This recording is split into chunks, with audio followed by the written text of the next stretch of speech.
कृष्णा श्री कृष्णा श्री कृष्णा श्री कृष्णा। गुरुर्ब्रह्मा गुरुर्विष्णु गुरुर्देवो महेश्वरः गुरु साक्षात् परं ब्रह्म तस्मै श्री गुरवे नमः। तस्मै श्री गुरवे नमः।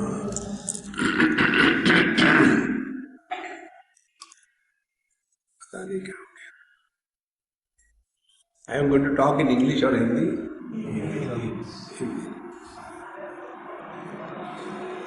हर एक अनुभूति में तीन भाग होते हैं। एक तो होता है अनुभूति का क्षेत्र, जैसे हमको यहाँ यह शास्त्रीय संगीत सुनने को मिल रहा है। कुत्ते हैं, बैलगाड़ी है, ट्रक है,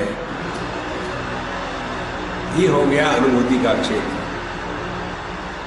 दूसरा है उस विषय का अनुभव कि बड़ा अच्छा संगीत चल रहा है।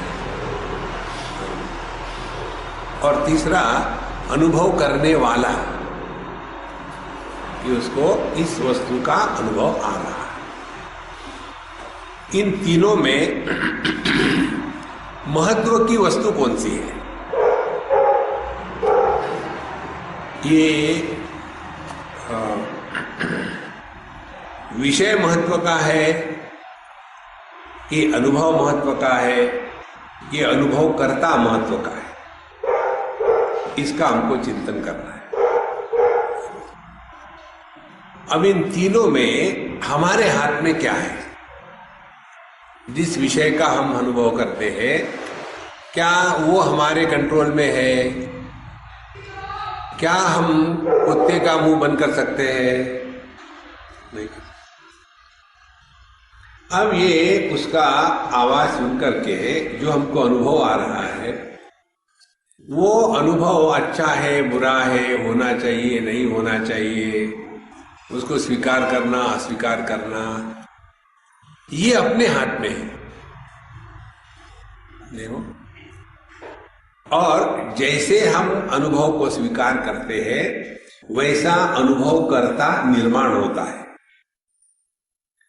दुख के विषय को हमने स्वीकार किया तो दुखी व्यक्तित्व पैदा हो गया।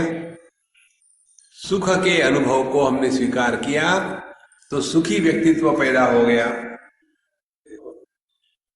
और इसीलिए अपने जीवन में ये अनुभव जो है, ये निश्चित करता है कि हमारा जीवन क्या है, कैसा है।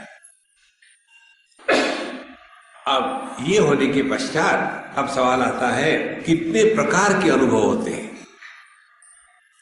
हमको तो केवल वही अनुभव मालूम है कि अच्छा अनुभव, बुरा अनुभव, लेकिन उसके कितने प्रकार हैं? तो हमारे शास्त्र बताते हैं अनुभवों के अनेक प्रकार हैं। एक अनुभव आता है इंद्रियों के माध्यम से,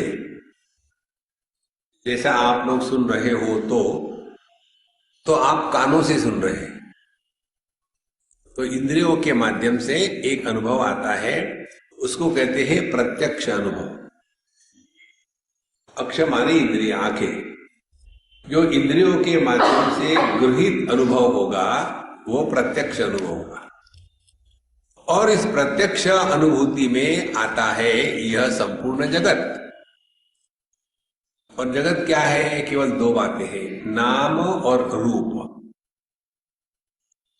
तो नाम रूप का महात्म्य जब हमारे जीवन में बढ़ जाता है तो हम संसार में फंसे रहेंगे। और यही जो सापेक्षता की अनुभूति है, यह जो द्वैत की अनुभूति है, उसी को हम सब कुछ समझ लेंगे, यही सब कुछ है, इससे और आगे कुछ नहीं है। और एक बार ये हमारी दृढ़ निष्ठा हो गई कि ये द्वैत का जो जगत है यह सत्य है, और यही सब कुछ है। तो पूरा हमारा जो जीवन है वो जीवन कैसा होगा, किस लिए होगा? इस जगत से बुरे अनुभूतियों का त्याग कर देना और अच्छे अनुभूतियों के पीछे लग जाना, यही हमारा जीवन होगा। और जब तक कि ये दोनों है, अच्छा बुरा माने द्वंद्व है, तभी तक ये जीवन है। हम जब किसी को कहते हैं कि ये सुंदर है, तो हमने किसी अन्य को कुरूप बना दिया है। हम किसी को कहते हैं ये लंबा है, तो हमने किसी को नाटा बना दिया। हम किसी को कहते हैं कि ये अमीर है, तो हमने गरीब बना दिया। तो जो मन है वो हमेशा द्वंद्वों में ही काम करता है, और द्वंद्व में काम करेगा तो ये जो है सुख दुख, लाभ हानि, जय पराजय, यही तो द्वंद्वों का विस्तार है। और पूरा जो हमारा जीवन है इसी में लगा रहता है। इसका कारण क्या हो गया फिर? इसका कारण हो गया कि हमने ये प्रत्यक्ष के अनुभव को सत्य माना है। और इसीलिए पहली बात ये होती है अध्यात्म के क्षेत्र में, अपने अनुभूतियों से सीखना प्रारंभ कर दें। अध्यात्म का तात्पर्य ये घंटी बजाना, मंदिर में जाना मात्र नहीं है। देखो, कोई आदमी कहे कि ये आदमी कैसा है, ये पढ़ा लिखा है। पढ़ा लिखा है माने क्या? ये पढ़ सकता है ABCDEFGH, ये थोड़ी पढ़ा लिखा है। वो तो लैपटॉप भी पढ़ता है, तो लैपटॉप को हम पढ़ा लिखा कहेंगे? देखो, तो जब हम कहते हैं कि ये जो जगत है इसको हमको इसका विचार करना है कि इस जगत में हमने आज तक कितने अनुभव किए हैं, अच्छे बुरे, इस सब का निचोड़ क्या निकला? हम जहां थे वही है। ये दुनिया ऐसी ही रही। कल वहां लेक्चर होने के बाद हम जो गए थे ना, कहाँ गए थे कल हम लोग? वेदांत नहीं, कौन सा कुटीरम था ना, विवेकानंद, हाँ, वहां गए थे हम। तो वहां सत्संग वगैरह होगा। वहां सत्संग का विषय था लाइट वेदांत, भारी नहीं लाइट। वेदांत असल में लाइट ही होता है। जो बेवकूफ होते हैं वो वेदांत को भारी बनाते हैं। वेदांत में कुछ भार नहीं है। संस्कारों में बोझा होता है, समझदारी में बोझा नहीं होता। सब कुछ होने के पश्चात एक सज्जन आए, हमको, स्वामी जी मुझे पूछना है आपसे। हमने कहा आप भले पूछे, मुझे बोलना नहीं।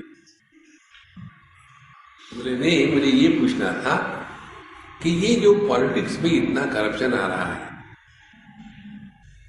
इसका क्या किया जाए? हमने कहा इस विषय में मैं चिंतन नहीं कर रहा। तो हम किसको महत्व दे रहे हैं? दुनिया को।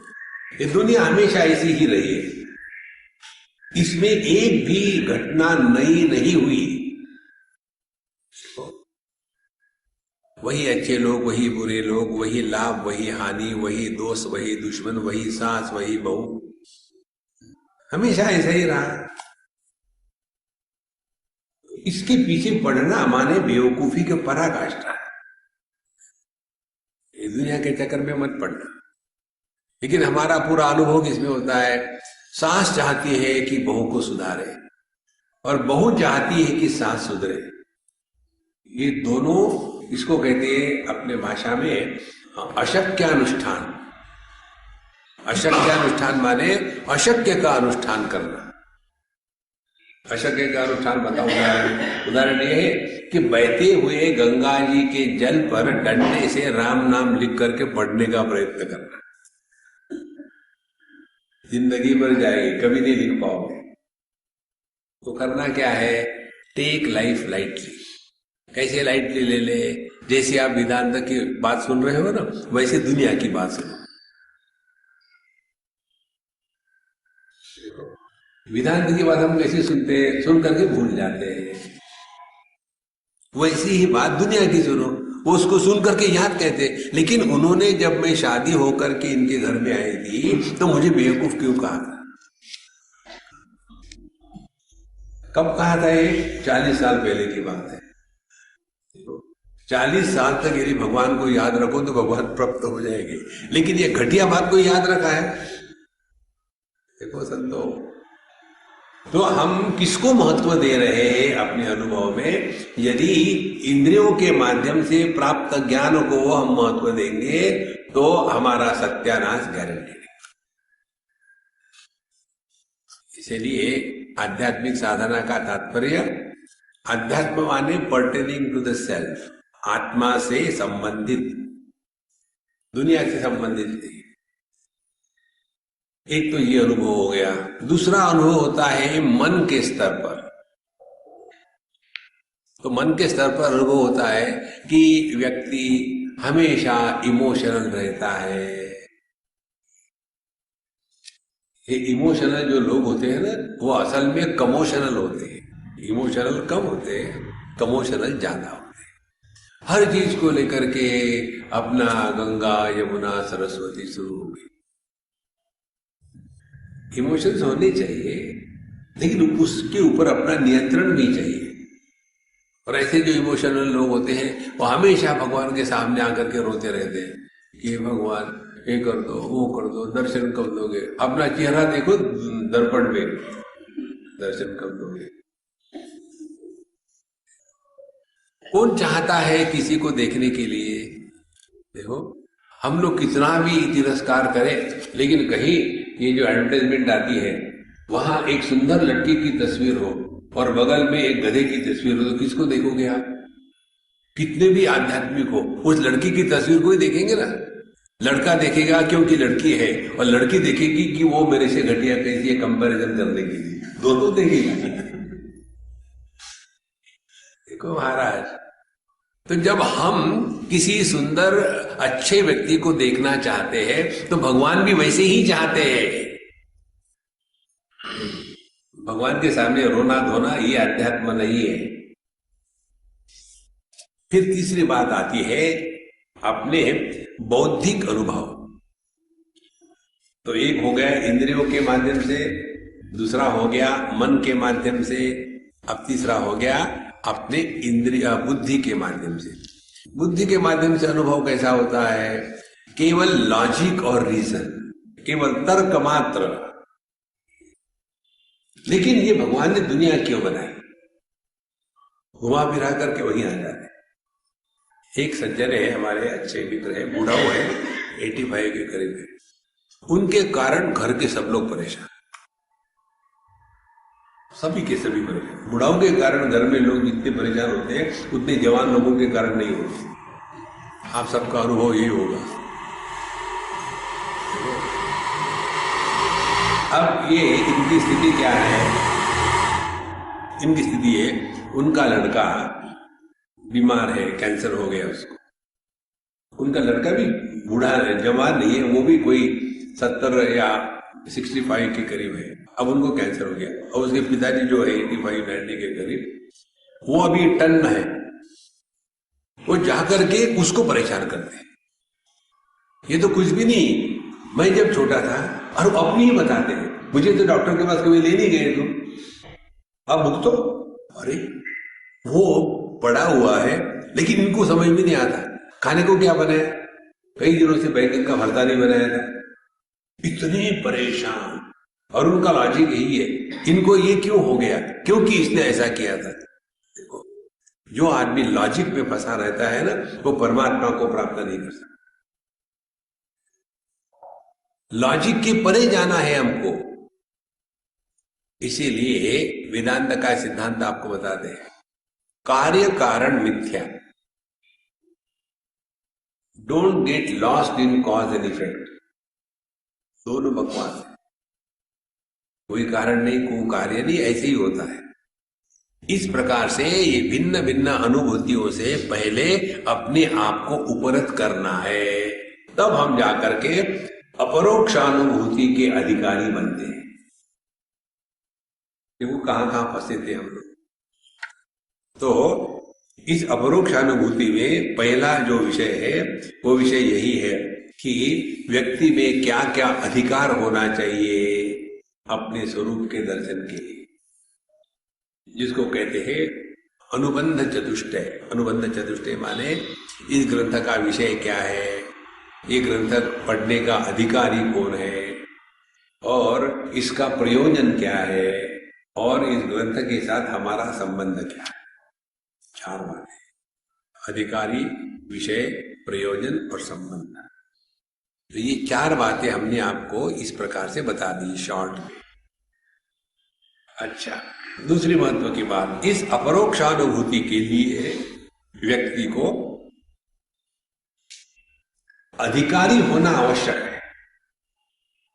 यदि अधिकारी नहीं होंगे तो हम सुन जरूर लेंगे, लेकिन उसका अनुभव जो अपरोक्षानुभूति है वो नहीं आएगी। अब ये अपरोक्ष शब्द की बात समझ ले।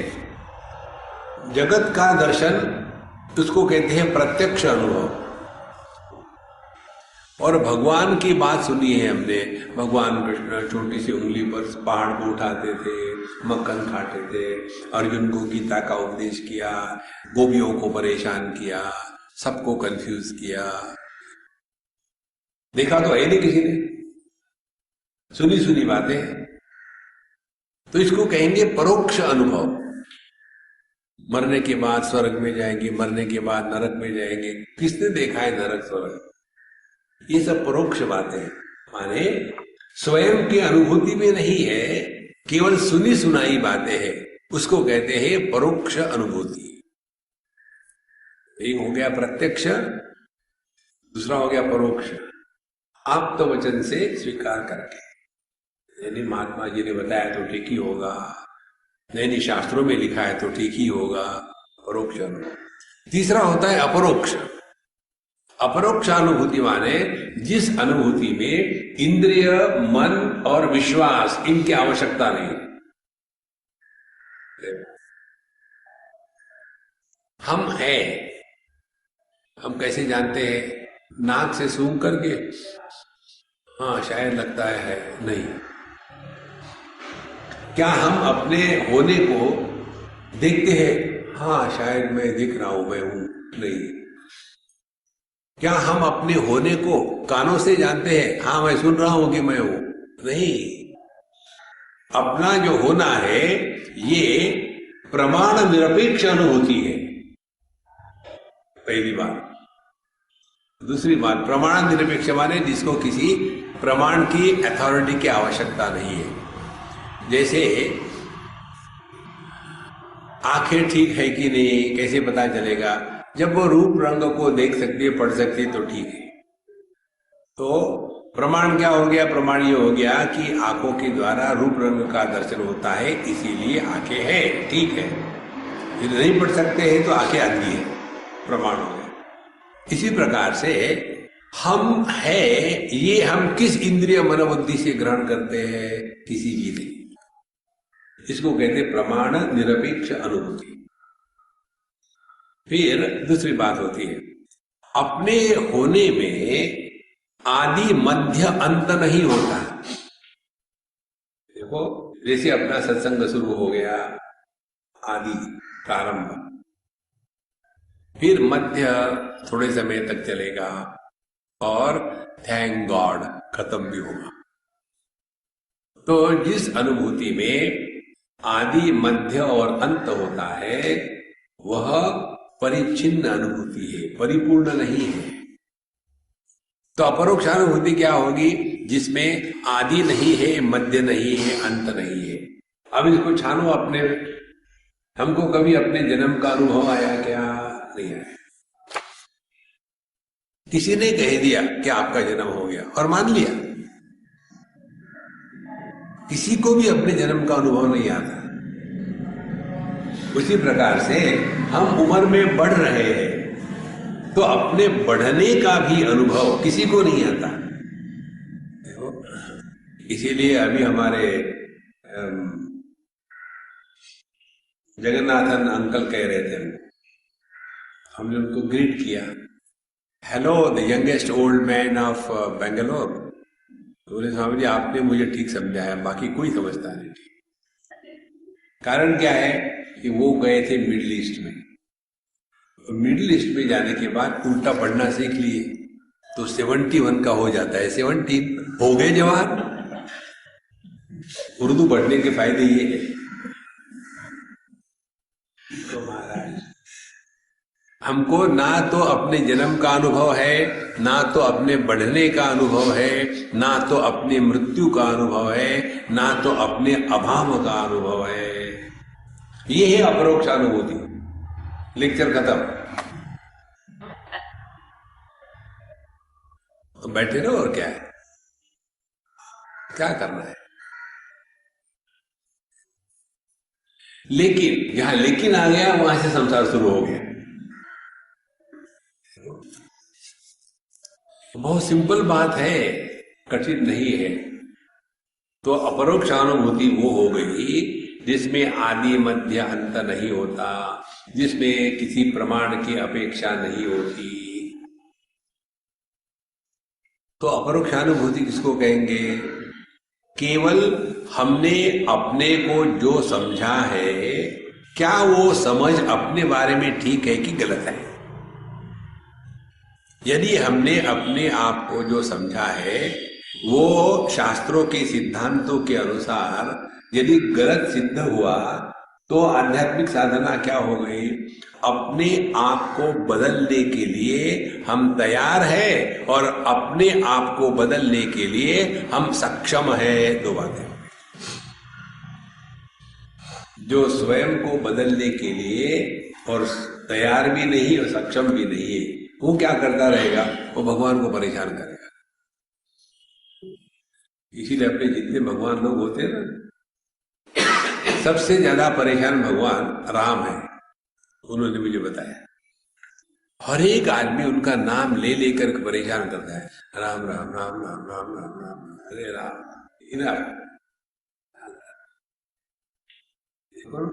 किसी के पीछे लगे रहो आप। आपके बच्चे करते हैं ना, mummy mummy mummy mummy mummy mummy, कैसा अच्छा लगता है। एक लगाओ, इना चुप बैठो। तो भगवान राम क्या करेंगे? उनके पास एक बच्चा हो तो बात अलग है, उनके पूरी दुनिया पड़ी है। इसीलिए उन्होंने हनुमान जी को रख लिया। हनुमान जी लगाओ। ऐसे जो भगवान को परेशान करते हैं वो इसके अधिकारी नहीं। उसी प्रकार से दूसरे भगवान कृष्ण, वो कभी परेशान नहीं होते, क्योंकि वो सुनते ही नहीं। वो अपनी बांसुरी बजाने में लगे, किसी बोलते जाओ।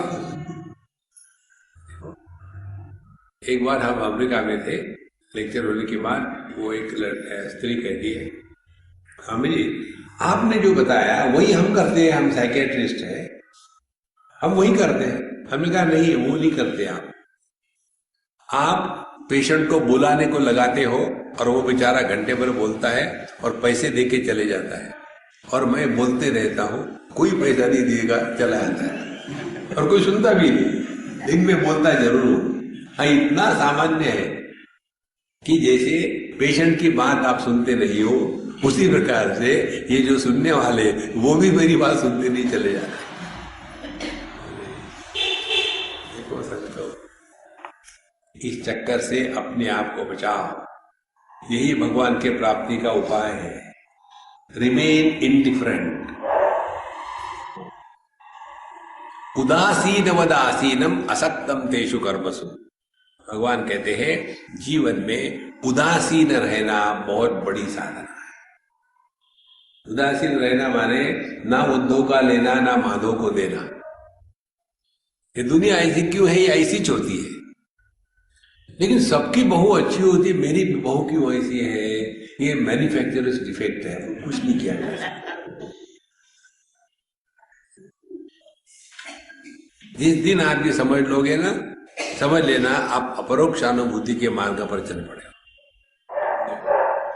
तो जगत में उदासीन रहेंगे, किसी से कोई अपेक्षा नहीं है, तब जाकर के हमारा जो ध्यान है अपने स्वरूप की तरफ आना शुरू होगा। और जब स्वरूप की तरफ आएगा तो फिर हम अपने अनुभूतियों का विश्लेषण करना शुरू करेंगे। देखो, अध्यात्म या वेदांत का अर्थ पुस्तकों को पढ़ करके दूसरे को लेक्चर देना नहीं है। नॉर्मली ये वेदांती जो लोग होते हैं ना, वैसे ही होते हैं, पढ़ा लेंगे फिर दूसरे को सिखाएंगे, स्वयं तो नहीं सीखे। यदि वेदांत का अध्ययन परिपक्व हो जाता है तो मनुष्य सहज शांत हो जाता है, एकदम सहज शांति आती है। और जो शांति से प्रकट होता है वो परमात्मा है, और जो अशांति से प्रकट होता है वो जीवात्मा है। सुबह सुबह गहरी नींद के बाद उठ गए, एकदम मस्त है, उठने के बाद गुनगुनाने लग गए, श्री गुरु चरण सरोज रज निज मन मुकुर सुधारी, भगवान प्रकट हुए। रात भर नींद ठीक से नहीं आई, हेडेक रहा, नाक बंद था, मच्छर बहुत थे, गर्मी काट रही थी, बगल में कुत्ते सुबह रात भर अपना सत्संग कर रहे थे। फिर सुबह उठेंगे तो सब पर भूखना शुरू करेंगे, चाहे लाए नहीं, पता नहीं कैसे लोगों ने सब। तो उस समय अशांति से जो प्रकट हो गया वो राक्षस है, वो जीव है, वो परमात्मा है। देखो, हमारा ओरिजिन क्या है? What is the beginning of our expression? Is it peace or pieces? और इसीलिए अपने अनुभूतियों से हमको सीखना है। तो एक बात आपको समझ में आ जाएगी, जब जब आप डिस्टर्ब हो, दुखी हो, तब तक उस डिस्टर्बेंस या दुख के मूल में एक व्यक्तित्व है, देयर इज समबडी। देखो, आप देखेंगे कि माँ बाप, भाई बहन, सास ससुर, पति पत्नी, पड़ोसी, ये दुखी रहते हैं। और जब कुछ कोई भी नहीं होता, जैसे गहरी नींद में, देयर इज नोबडी। गहरी नींद में हम कौन होते हैं?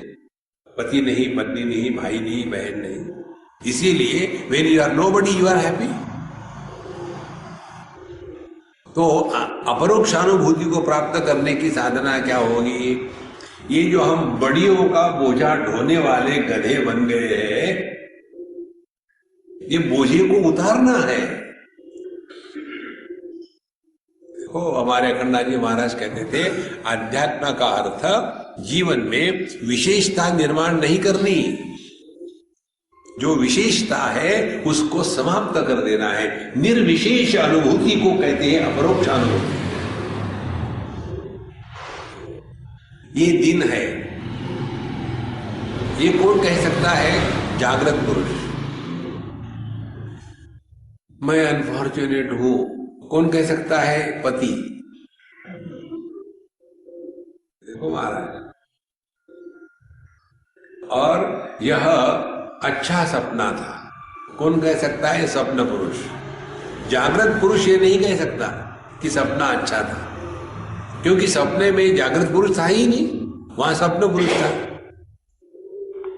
फिर गहरी नींद बहुत अच्छी थी, कौन कह सकता है? सुषुप्त पुरुष, प्राज्ञ। जागृत पुरुष नहीं कह सकता कि नींद अच्छी थी, तुमको कैसे मालूम? नींद में तो तुम थे नहीं। देखो, बिल्कुल सिंपल बात है। इसीलिए जो निर्विशेष है, निर्विशेष क्या होगा? पति होते हुए भी दुखी नहीं होता, वो आदमी है। और पत्नी नहीं होते हुए भी जो दुखी होता है वो संसारी है। देखो, आदमी पत्नी होने से ही दुखी नहीं होता, पत्नी नहीं होने से भी दुखी होता है, इसीलिए शादी करता है और फिर दुख को जारी रखता है। पहली आदत है। तो महाराज, बड़ा सिंपल है अध्यात्म, कहीं कठिन नहीं है, कोई कठिन नहीं। इसीलिए इस निर्विशेष को प्राप्त होना है। तो जैसे जो शुद्ध चेतन सत्ता जागृत को आधार देती है लेकिन जागृत पुरुष नहीं बनती, जो निर्विशेष सत्ता स्वप्न को आधार देती है लेकिन स्वप्न पुरुष नहीं बनती, जो सुषुप्ति को आधार देती है लेकिन सोती नहीं, और जो समाधि को आधार देती है लेकिन जिसको टूटने का डर नहीं, यह सभी अनुभूतियों का जो एक निर्विशेष आधार है वो अपना स्वरूप है। तो अपरोक्षानुभूति क्या हो गई? अपरोक्षानुभूति हो गई ये निर्विशेषता का अनुभव, ये हो गया अपरोक्षानुभूति। अपरोक्ष, परोक्ष माने दूसरे से सुना हुआ।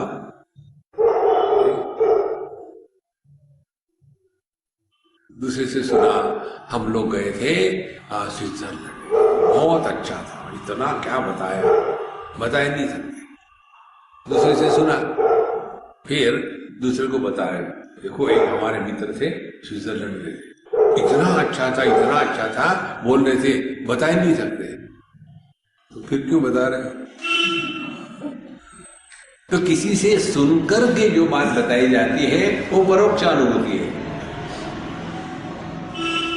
और जिसने स्वयं देखा है, अपना डायरेक्ट अनुभव है, उसको कहते हैं अपरोक्षानुभूति।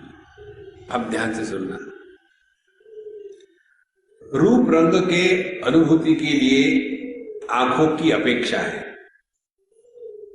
शब्द के श्रवण के लिए श्रवण शक्ति की आवश्यकता है।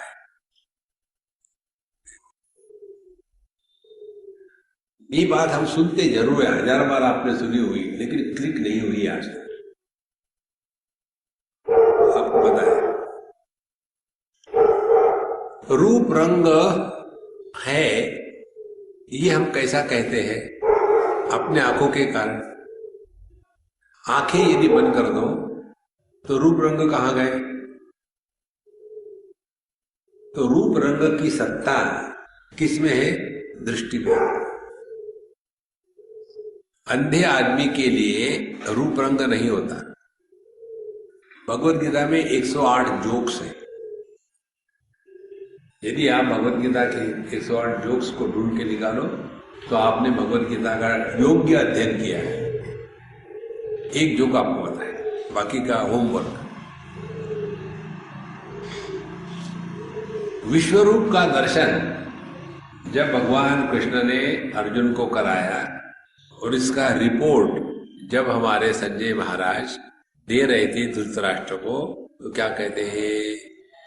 हे राजन, यदि आकाश में एक ही बार हजारों सूर्य उदय हो जाए तो कितना प्रकाश होगा?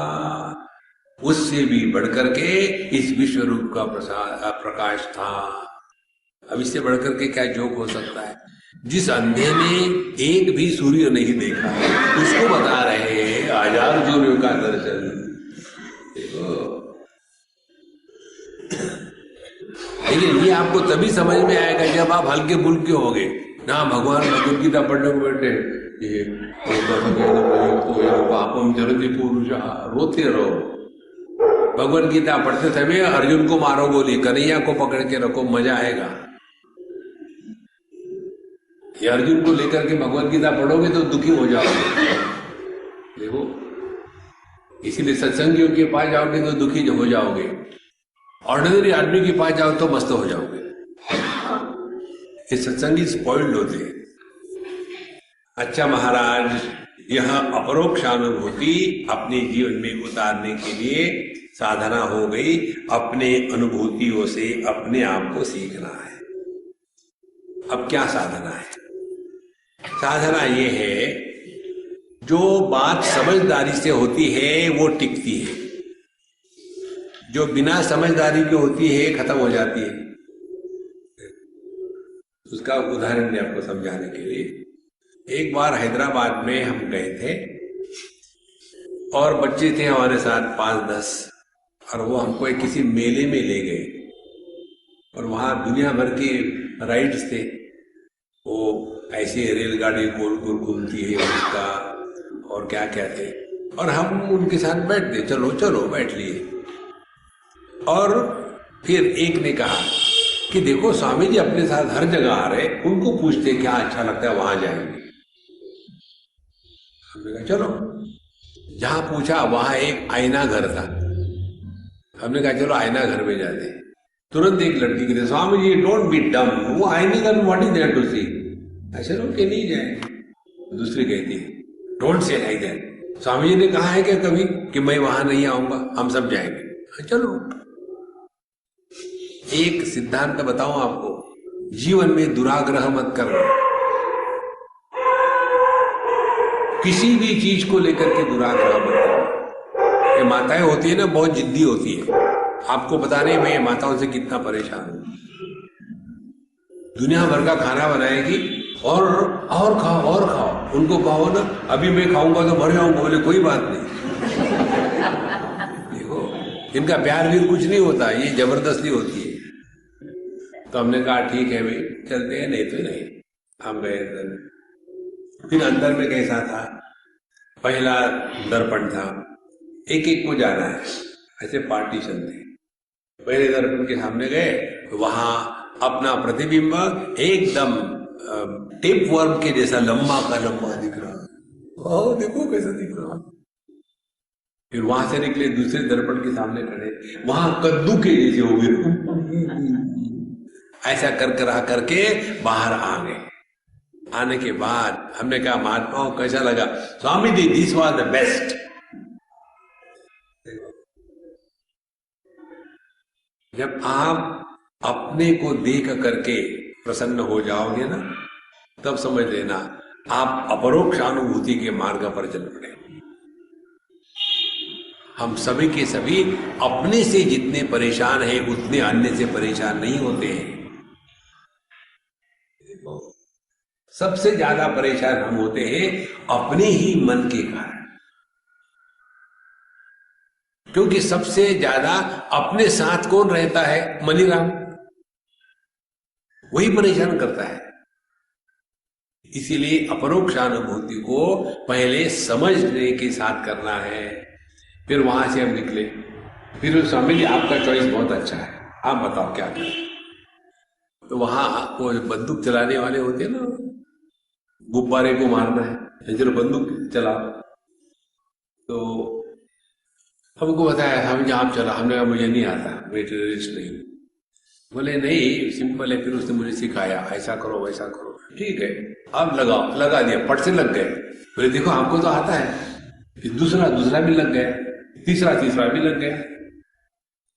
फिर उसने सोचा कि ये जानते हैं लेकिन ऐसा कर, बोले हम आपको चैलेंज देते हैं। वो जो दुकानदार, चैलेंज की चीज का, बोले ये धागे से मैं पत्थर बांध के हिला रहा हूं, इस हिलते हुए धागे को यदि आप एक गोली से उड़ा दो तो 500 रुपए आपके। बोले रखो मैंने 500 रुपए लगे। उसने बेवकूफी ये करी, मुझे नहीं लगा कि आप भी रखो, वो उसका दोष है, मेरा तो नहीं था। तो उसके पश्चात फिर हमने कहा अच्छा, हमने कहा बच्चों सियावर रामचंद्र की जय कहना, ठीक है। और हमने निशाना लगाया और वो लग गया। लगने के बाद 500 रुपए ले लिए हमने, चलो आइसक्रीम खाते। बोले बच्चे कहते स्वामी जी एक बार और करो। हमने कहा बंदी मुट्ठी 1.25 लाख की, ये कैसे लगा मुझे ही पता नहीं। ये भी चले जाएंगे। देखो एक आध बार कोई बात अनजाने में हो जाती है, वो टिकती नहीं। एक आध बार हम ध्यान के लिए बैठे और बड़ा अच्छा ध्यान हो गया, फिर उसी की याद रखते हैं। वहां गए थे ना, बड़ा अच्छा ध्यान हो गया, जब से घर आए ध्यान नहीं होता, जिंदगी भर परेशान होते रहो। समझदारी आवश्यक है, ना समझी से जो बात होती है वो टिकती नहीं, समझदारी से होती है वो टिकती है।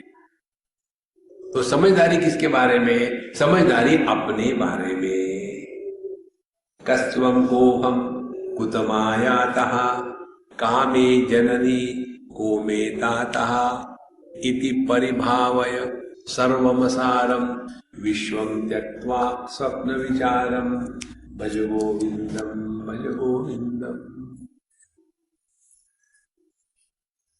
फिर हम कौन है? देह है, प्राण है, मन है, बुद्धि है, आनंदमय कोश है कि हम कौन है? अब ये इंक्वायरी शुरू करनी है। तो वेदांत की प्रक्रिया में पहली बात ये बताते हैं कि हम देह नहीं देही है। और ये बात समझ में तब आएगी जब हम विचार करेंगे। तब कैसे विचार करना है? विचार ऐसे करना है कि हम जब जाकर के महात्माओं से, शास्त्रों से पूछते हैं कि पता नहीं हमारे ही जीवन में ऐसी पत्नी क्यों आ गई, लोगों के यहाँ अच्छी होती है, ऐसा क्यों? प्रश्न पूछा। अब महात्मा लोगों को उत्तर देना है विचारों को। वो क्या कहेंगे कि देखो बेटा, तुमने इसको पिछले जन्म में बहुत छला था और इसीलिए इस जन्म में वो सूद लेकर के आई है। लेकिन मुझे तो कुछ याद नहीं, तो हम क्या करें? और डिवाइन कंप्यूटर में सब फिट किया हुआ है। तो फिर अब इस समय उसके साथ ठीक से व्यवहार करो, नहीं तो वो करवा चौथ कर रही है, छोड़ेगी नहीं अगले जन्म में। अरे राम, बड़ा कठिन है। हाँ, इसमें कोई चारा नहीं है। देखो, अब इससे हमने क्या समझा? समझदारी क्या समझा हमने? हमारे प्रारब्ध के कारण हमको ऐसे सुख दुख मिल रहे, ये उसका अर्थ नहीं है। इसका अर्थ ये है कि देह के निर्मिति के पूर्व हम थे, इस देह में हम है, ये देह जब नष्ट हो जाएगा तब भी हम बने रहेंगे। ये ज्ञान यदि आपको होता है तो आपने कर्म का सिद्धांत सीखा है। नहीं तो जिंदगी भर यही करते रहो, प्रारब्ध, पुण्य, पाप, धर्म, अधर्म, स्वर्ग, नरक, इसी में लगे रहो जिंदगी भर, कुछ नहीं होगा। देखो संतो, समझदारी महत्व की बात है। बुद्धौ शरणमन्विच्छ कृपणा फल हेतवा, भगवान कहते हैं द्वितीय अध्याय में, अपने समझदारी में शरण ले लो, बेवकूफी से निकलना है। देखो, तो पहली बात ये हो गई। फिर चिंतन शुरू हो जाएगा, यदि हम देह से अन्य है तो कौन है? नेचुरली देही, देह में रहने वाले देही हम हैं। जैसे फ्लैट में रहने वाले फ्लैटी होते हैं, वैसे देह में रहने वाले देही। अब सवाल ये आता है, यदि मैं देह नहीं हूं तो फिर मैं स्त्री नहीं, पुरुष नहीं, जवान नहीं, बूढ़ा नहीं, जन्म नहीं, मृत्यु नहीं। देखो, फिर सवाल आएगा, फिर मैं कौन हूं? इस प्रकार से जो जिज्ञासा, इंक्वायरी शुरू हो जाती है, उसको कहते हैं अपरोक्षानुभूति का मार्ग। तो शास्त्र बताते हैं कि हम 5 पर्दों के पीछे ढके हुए हैं। हमारी मीराबाई कहती है ना, घूंघट के पट खोल तो ही पिया मिलेंगे। जो पंच कोशों का जो घूंघट है, उसके पीछे पिया पी के पड़े हुए हैं। देखो, तो उसको ढूंढना है। तो करना क्या है? करना कुछ नहीं है। Spiritual life is undoing on what you have been doing in life. करना नहीं है। लेकिन ये करने का रोग ऐसा भयंकर है कि हर चीज करते हैं, प्रेम करते हैं। प्रेम करोगे तो प्रेम में गिरोगे। कहते हैं जवान लड़के लड़की, I have fallen in love. अब गिरोगे तो दुख होगा ही। उठो लव में, गिरो मत। देखो, रोग है यही करने का। इस करने के रोग से अपने आप को बचाना है। तो पहले ये अनुसंधान करें, क्या हम देह हो सकते हैं? फिर दूसरा अनुसंधान, क्या हम प्राण हो सकते हैं? फिर तीसरा, क्या हम मन हो सकते हैं? बुद्धि हो सकते हैं। हम कौन है? यह अनुसंधान तभी होगा जब हमने अपने आप को देह से अन्य के रूप में स्वीकार किया है तब। और एक बार आपको समझ में आ गया, अब कैसे करना है वो हम कल देखेंगे। एक बार आपको ये समझ में आ गया कि आप देह से अन्य हो, तो फिर देह के माध्यम से कैसे प्रकट होवे। जैसे आपको ये मालूम हो गया आप असल में आदमी हो, पति तो अभी अभी बने हो। ध्यान से सुनना, एक ही आदमी उपाधियों के कारण अनेक प्रतीत होता है। आदमी एक ही है। पिता की या माता की उपाधि ले ली तो उसको क्या कहेंगे? पुत्र। और उसी आदमी ने पत्नी की उपाधि को उठाया तो क्या कहेंगे? पतित पावन सीताराम।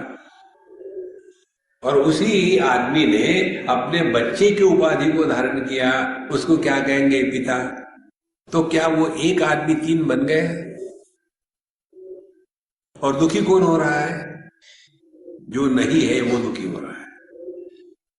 पुत्र दुखी होता है पिता के कारण, पति दुखी होता है पत्नी के कारण, पिता दुख होता है पुत्र के कारण। और ये कौन है? ये नहीं है। देखो, अपरोक्षानुभूति की बात चल रही है, तबला बेटी की नहीं है। देखो, जब हमारी पत्नी मर गई भगवान की दया से, तो पति कहां गया? बताओ। मैं जो पति था, मेरी पत्नी मरने के बाद मैं पति कहां गया? ढूंढ के निकालो उसको। वो कहीं तब जाएगा ना जब हो। ये प्रश्न वैसा ही है जैसे हमारा चेहरा दर्पण में प्रतिबिंबित हो रहा था और कोई आकर के दर्पण उठा के ले गया और वो देखना चाहते हैं, इन्वेस्टिगेशन। देखते हैं इस दर्पण में किसने किसने देखा है। Retrieve the data from the hard disk.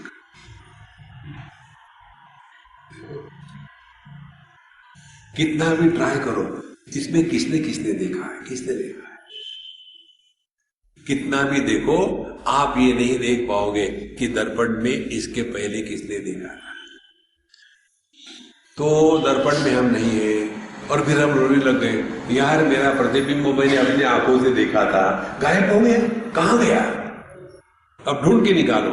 दर्पण में पड़ा हुआ प्रतिबिंब जब दर्पण हमारे मुख कमल के सामने से हट जाता है तो वो कहां चला जाता है?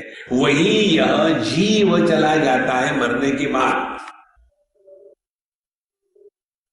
देखो, इसीलिए अपरोक्षानुभूति का तात्पर्य हो गया, हमको पहले ये ढूंढ के निकालना है कि हमने जो अपने आप को समझ के रखा है, हम है क्या वो। पंचदशी में एक छोटा सा प्रसंग आता है। एक व्यक्ति ने दूसरे को परेशान करने के लिए बताया, तुम्हारे लड़के का अमेरिका में भयानक एक्सीडेंट हो गया। तो जैसे सुनी बात, तो वो जो आदमी होगा वो क्या करेगा? तबला बजाएगा? नहीं, रोना धोना शुरू, परेशान हो गया।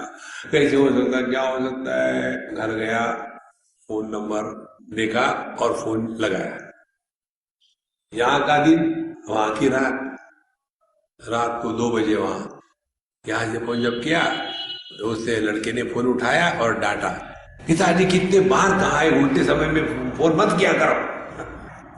पिता कहते, हाँ जिंदा है। तो जो थोड़े क्षण के लिए दुखी हुआ था वो कौन था? क्या वो घटना हुई थी? देखो महाराज, जो घटना नहीं हुई थी उसके द्वारा जो नहीं था वो दुखी हुआ था। हद हो गई शराफत। हाइट ऑफ फुलिशनेस, शराफत की हद हो गई माने height of foolishness, height of imagination. आपको बताऊं, हाइट ऑफ इमेजिनेशन। स्कूल में टीचर ने पूछा चंद्रगुप्त मौर्य कौन थे? एक बच्चे, तुम बताओ। वो गणपति बापा मौर्य के चाचा थे। Maurya, height of foolishness. बहुत सिंपल है संतो वेदांत, कठिन नहीं है। सीरियस मत रहो लाइफ में। इस दुनिया में आपको कुछ भी नहीं मिलेगा, मैं गारंटी देता हूं, कुछ भी नहीं मिलेगा। और दूसरी गारंटी, आपका कुछ खोएगा भी नहीं। क्या लाए थे कि खो दिए? आप लोग कथा तो बहुत सुनते हो, एक कथा आपकी सुनाता हूं मैं, आप ही की कथा। आपको कथा आती है, नारद जी गए नारायण भगवान के पास और कहने लगे कि भगवान मैं आपको तो बहुत देख लिया हूं, मैं आपकी माया देखना चाहता। भगवान कहते क्यों, मैं इतना बोर हो गया हूं क्या? ठीक है, बाद में बात करेंगे, अब मैं बिजी हूं। नारद जी चल पड़े और फिर उनको एक बहुत बड़ी सुंदर नगरी दिखती है, बड़ी चहल पहल चल रही है। और नारद जी पूछते क्या बात है? बोले यहाँ के राजा की जो राजकुमारी है उसका स्वयंवर होने जा रहा। अब ये नारद जी पहुंच जाते और उनको बुलाया जाता है, आइए महाराज, आइए महाराज, और इसके सामुद्रिक लक्षण देखिए। अब नारद जी उस लड़की को देखते हैं, फिदा हो गए। फिर उसका हाथ अपने हाथ पे लेते हैं और बताते हैं इस लड़की के लिए जो वर मिलेगा उसके ये गुण होंगे, और सभी के सभी अपने गुण बता देते हैं ताकि उसके साथ शादी हो गए। और फिर दूसरे दिन स्वयंवर को जाना है तो भगवान हरि से प्रार्थना करते हैं, हरि आपके जैसा मुझे रूप दे दो। अब भगवान केवल भगवान ही नहीं है, उनको भी टाइम पास करना है, बोर होकर के थोड़ी टाइम पास होता है। उन्होंने कहा ठीक है तथास्तु। और हरि शब्द का दूसरा अर्थ बंदर भी होता है, तो उनको बंदर का रूप दे दिया। अब वो जाकर के बैठे हाथ में माला लेकर के, जैसे देखा वो कन्या ने और इधर देखा बंदर बैठा, उस लाइन में गई नहीं, पूरी की पूरी लाइन डिलीट। देखो फिर दूसरी जगह में गई वो, तो वहां जाके बैठे, वो भी लाइन डिलीट। इस प्रकार से जब इनका तिरस्कार हो गया, उसके बाद अगल बगल के लोग कह रहे कि अपना चेहरा देखो दर्पण में, बंदर से कौन शादी करेगा, यहाँ आके फंसा है, हमारी भी लाइन खत्म कर दी। और फिर उधर से भगवान नारायण उसी सुंदर लड़की को लेकर के विवाह के रूप में फिर आ रहे हैं। फिर नारद जी को गुस्सा आता है, तुमने मेरी पत्नी छीन ली, तुम्हारी भी पत्नी छीनी जाएगी, और तुमने मुझे बंदर बना करके मेरी मजाक उड़ाई, बंदर ही तुम्हारे काम आएंगे। भगवान को शाप दे दिया। भगवान ने कहा मुझे भी टाइम पास करने के लिए कोई नाटक चाहिए था। कहानी तो सुनी आपने, उसमें कुछ हुआ था क्या? अब देखो, जो शाप नारद जी ने भगवान को दिया, क्या वो लड़की नारद जी की पत्नी थी? कल्पना ही तो थी ना उसकी कि ये लड़की से मैं शादी करूंगा, कल्पना ही तो थी। तो जिसको जिसको हमने जीवन में अपना है, इस रूप में स्वीकार किया है, वो केवल कल्पना है महाराज, अपना दुनिया में कुछ नहीं है। देखो तब जाकर के अपरोक्ष अनुभूति गले उतरती है। नायम आत्मा बलहीने न लभ्या। जो हमें यह रोने धोने वाले होते हैं ना, महाराज जी कुछ करो, हम बड़े परेशान हैं शादी से, शादी करी थी तो पूछा था हमको, कुछ उपदेश करो। उपदेश होता है शादी के पहले, शादी के बाद प्रार्थना होती है, भगवान बचा लो। देखो तो ये अपरोक्ष अनुभूति तब होगी जब जाकर के हम अपने विषय, अपने अनुभूतियों का योग्य प्रकार से विश्लेषण करेंगे। तो आपको पता चलेगा कि दुनिया में ना कुछ अपना था ना कुछ अपना रहेगा।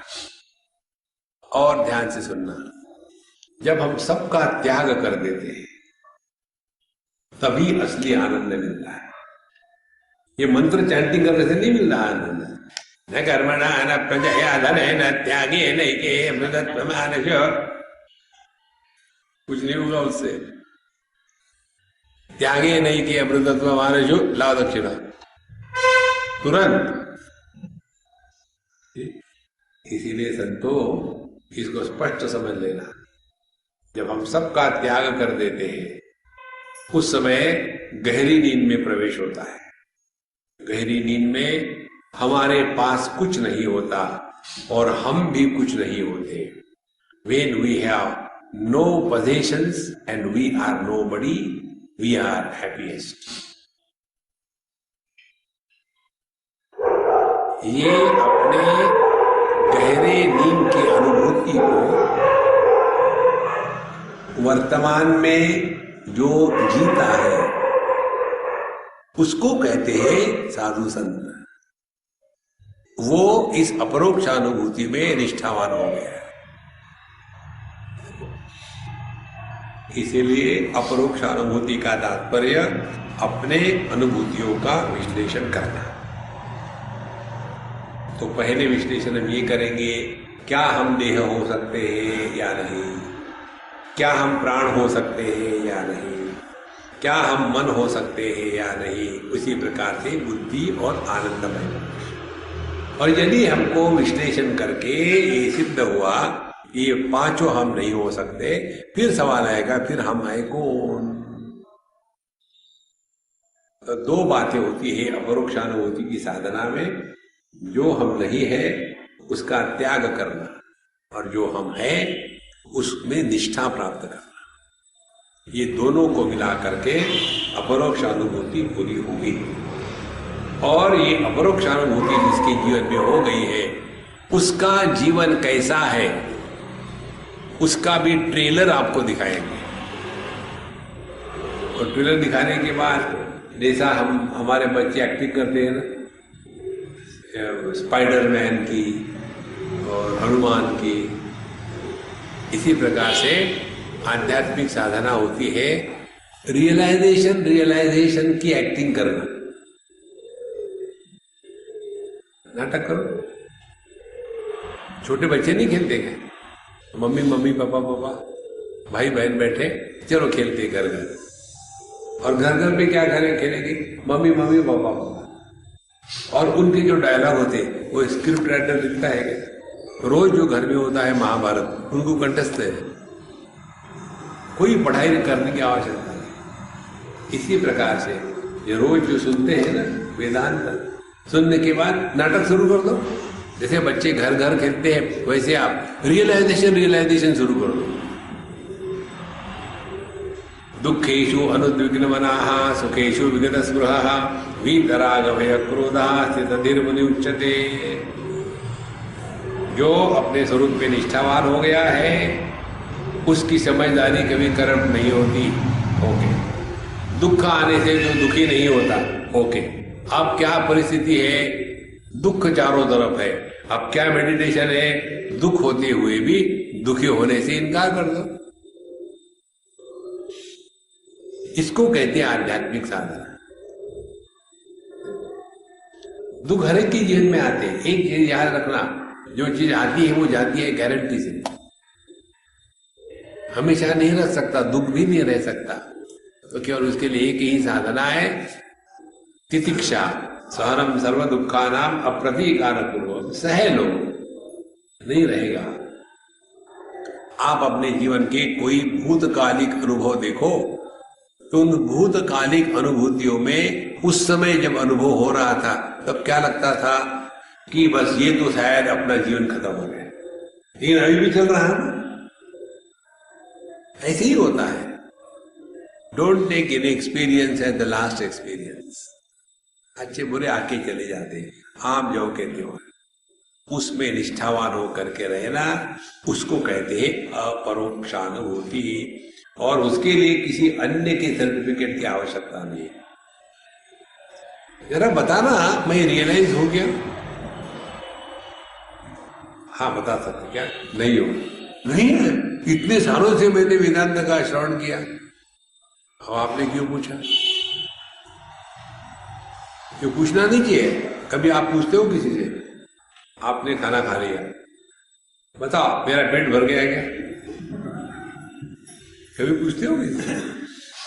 यदि पूछ रहे हो तो अभी आप बच्चे हो। आप माताएं कहती है ना बच्चों को, बेटा आप पेट भर गया, मत खाना। उसको पता ही नहीं चलता, दबाया जा रहा है। अरे बड़ा होके भी यही करोगे तो क्या बड़े हो गए? देखो महाराज, आपके मन में कोई भी प्रश्न आया तो आप परमात्मा से दूर है। प्रश्न रहित अनुभूति को कहते हैं अपरोक्षानुभूति। किसी के बारे में कोई प्रश्न नहीं, दुनिया के बारे में नहीं, भगवान के बारे में नहीं, साधना के बारे में नहीं, अपने बारे में नहीं। संदेह रहित जो अनुभूति है वो है अपरोक्षानुभूति। ओम पूर्णमदः पूर्णमिदं पूर्णात् पूर्णमुदच्यते पूर्णस्य पूर्णमादाय पूर्णमेवावशिष्यते। ओम शांति शांति शांति। हरि ओम। श्री गुरुभ्यो नमः। हरि ओम।